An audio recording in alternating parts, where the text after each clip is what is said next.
Hey guys, it's Laura. Hi, and this is Mary Elizabeth. We're so glad you're here today. I am here with the director of Whispers of Hope. We have talked about the origin.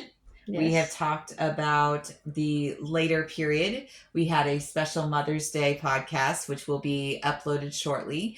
But the first couple years of Whispers of Hope, and it grew so fast. Was it just the impact? We didn't expect it to grow as fast and as rapid as it is. When we first started with those 6 horses and 15 children, we didn't anticipate it to be the level it is today. We have grown in the 25 years to having 21 horses in our barn, and a very big and beautiful barn that we built, raised the money first, and then built through grants and individual people. And then to have all the children that come, many of them started when they were 3 4 years old and now are turning 18, but they're still in their program because they have many more things to learn and are adapting to so many things in life. Teaching how to walk and talk and how to be a part and how to interact with others. That is very important. We help with them their schoolwork to make them do a better job in school. Many are going on to be excellent speakers and do different things. And that is on the challenge children side. But on the volunteer side, you have children we start at ages 10 and above. They learn about the feeding, the watering, the cleaning, and taking care of the horses. And then as they learn about the horses, then they can learn to give back to those challenged children, help them in the arenas, saddle the horses, help them with it as they walk. But then they can also teach them about saddling themselves, depending on the need. Our summer camp program has grown so much and Well, I can ups and definitely downs. tell the passion is there, and I love, love, love that you are sharing so much of it. And I get carried again, away. I think that's a great thing, though. I think that's definitely a plus. And to bring it back in slowly, seeing all the opportunities that have transpired just from you allowing these words to whispers of hope, as you said it.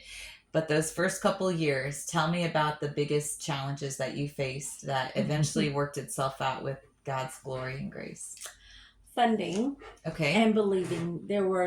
We started with a group of girls that volunteered. And some adults, like I said, the 15, but there were pretty much 6 individuals that really helped get us started up and running. Um, uh, Kristen was our adoptive daughter, we called her, and she lived with us while she was going to Midwestern. We were so proud of her and all that she accomplished, but she was by my side the whole time. She's helped start this program. And with her, we had some homeschool individuals, sisters and brothers, and a team that really helped get things going and worked hard to clear the property and make it in a better format and do all kinds of things because it was all word of mouth back then. Nothing was done for a while. It was just word of mouth and people telling somebody else, and somebody would just show up.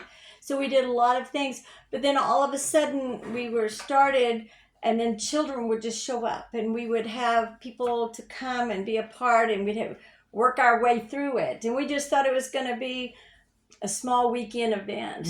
And our bankers and different ones, even though they're supportive of us, really usually thought it was just a weekend thing.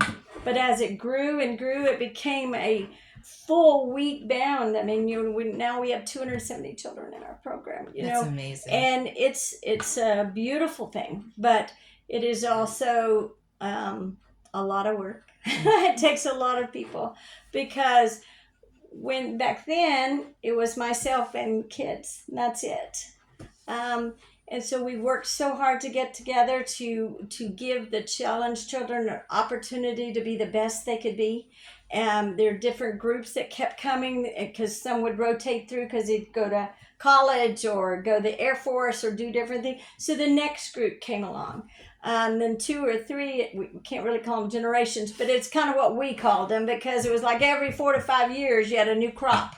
And so those girls gave me their all. I will be honest, boys work hard, but girls really work hard when it comes to horses. Let me tell you, they love their horses and they are dedicated. They didn't care what they had to do, how dirty they were, or how long the hours, if we could say, until I had to finally say, go home. You know? And the beautiful thing is that mission and that focus and the opportunities, it hasn't changed in 25 years. If anything, it's just continued to grow and grow and grow. So it may have started with word of mouth, and it may have started small scale, just a weekend only, but it has truly grown to so many opportunities and so many children and their lives being touched absolutely daily, if you will. Even if they aren't here, the lessons that they have been able to learn, especially from Mary Elizabeth and the other volunteers, has just continued this, as we talk about this ripple of hope, has extended to so many different areas. And I believe the day you sat down there and you were drinking your coffee in the dining room or the dining facility, I'm not sure what they call, what was the dining facility? Was it a dining house? At Bridgeport, is that what you're talking about? Yeah, what was yes, that? No, it's a restaurant down in Bridgeport, Texas. Unfortunately, I just found out it's no longer there, but it was there for like 20-something years. And it was the originating point for Whispers of Hope. And considering where you were then to where we are growing, and at this point just being a little bumper point to something even greater, I believe that it will be something that may have started word of mouth, but yet everything has just continued to grow because it's genuine, because it is focused on the things that matter. And it's because it has the people behind it that continue to have the fire and the heart and the passion to really make a difference with these children. And not just here in Wichita Falls, Texas, but I believe it can continue to extend even greater than that.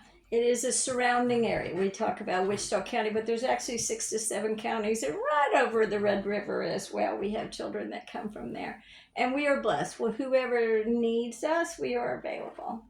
I know that part of it was when we were back starting and all, everything was free to every child in need.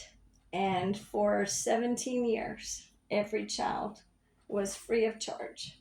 And that was just a true blessing to me that was able to do it. That's why I have to still work a full-time job to pay for as much of that as we can. But we had to go after grants. We have to go after individuals. I have to talk to every Rotary Club and Kiwanis Club, Universe, anything that needs to, that I could ask for funding to help feed our horses so we can provide that opportunity to these children. We have this podcast that continues to spread that message, not just for those that are listening at the moment, but this podcast attached to the actual website will be able to reach more individuals as this word of mouth again is making its way. And so I thank you for your time, and thank you for just the opportunity that has been extended, not just to these kids, but to others as well. Well, I am truly blessed to do this. This has been a true blessing. My husband tells me all the time, I live for Whispers of Hope, but he'll always tell you that the Lord is first, and if it wasn't for him, I would not be here today. Amen. Well, thank you for your time, Mary Elizabeth, and thank you guys for listening, and have a great Mother's Day and an incredible weekend. Happy Mother's Day. Bye-bye.